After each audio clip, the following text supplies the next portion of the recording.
Gas সংকট শেষ হওয়ার কোনো আশাই দেখছে না নাজেহাল রাজধানীবাসী।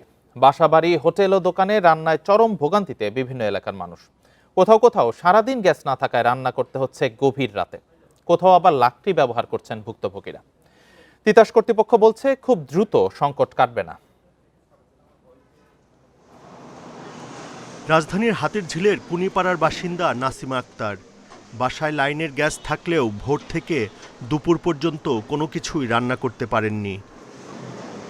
একটু পরপর রান্নাঘরে খোঁজ করলেও কাঙ্ক্ষিত গ্যাসের দেখা মেলেনি। 2 মাসেরও বেশি সময় এমন দুর্ভোগে দিশেহারা তিনি। 6টা বাজে যেমন বাচ্চারা আমাদের স্কুলে যায়, মাদ্রাসা যায়, ওর আব্বু অফিসে যায়, তখন থেকেই গ্যাস থাকে না। তো বাচ্চাদেরকে বাইরের খাবার কিনে খাওয়াই, কি করবে এখন, কিছু তো করার নাই। একই এলাকার আরেক বাসিন্দা গ্যাস সংকটে ব্যবহার করছেন লাকড়ি।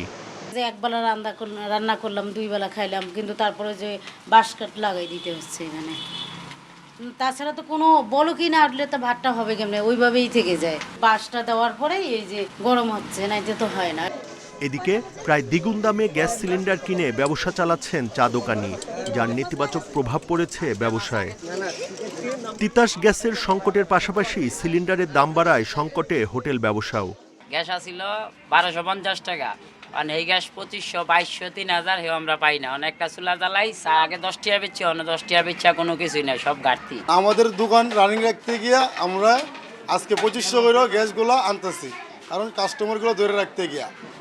মোহাম্মদপুর, মিরপুর, ধানমন্ডি, রামপুরা, মগবাজার সহ বেশিরভাগ এলাকায় গ্যাসের ভোগান্তি চলছে। তবে শিগগিরই সমস্যার সমাধান সম্ভব নয় বলে জানিয়েছে তিতাস কর্তৃপক্ষ। 2026 সালেও মানে আবাসিক গ্রাহক প্রান্তে তার সমাধানের খুব একটা আশা আমি দেখছি না। তবে আমরা যেটা করেছি যে প্রিপেড মিটার দিয়ে দেওয়ার চেষ্টা করছি। এটা যদি আমরা করতে পারি আগামী 2-3 বছরের ভিতরে, তাহলে গ্রাহকদের যেই অসন্তোষ, যে গ্যাস না পেয়েও বিল দিতে হচ্ছে, সে অসন্তোষটা হয়তো বা থাকবে না। গ্যাসের সংকটের কারণে বেড়েছে ইলেকট্রিক চুলার বিক্রি। হোটেলের খাবারের ওপরও নির্ভর করছেন অনেকেই। Buddhadeb Kundu, independent news, Dhaka.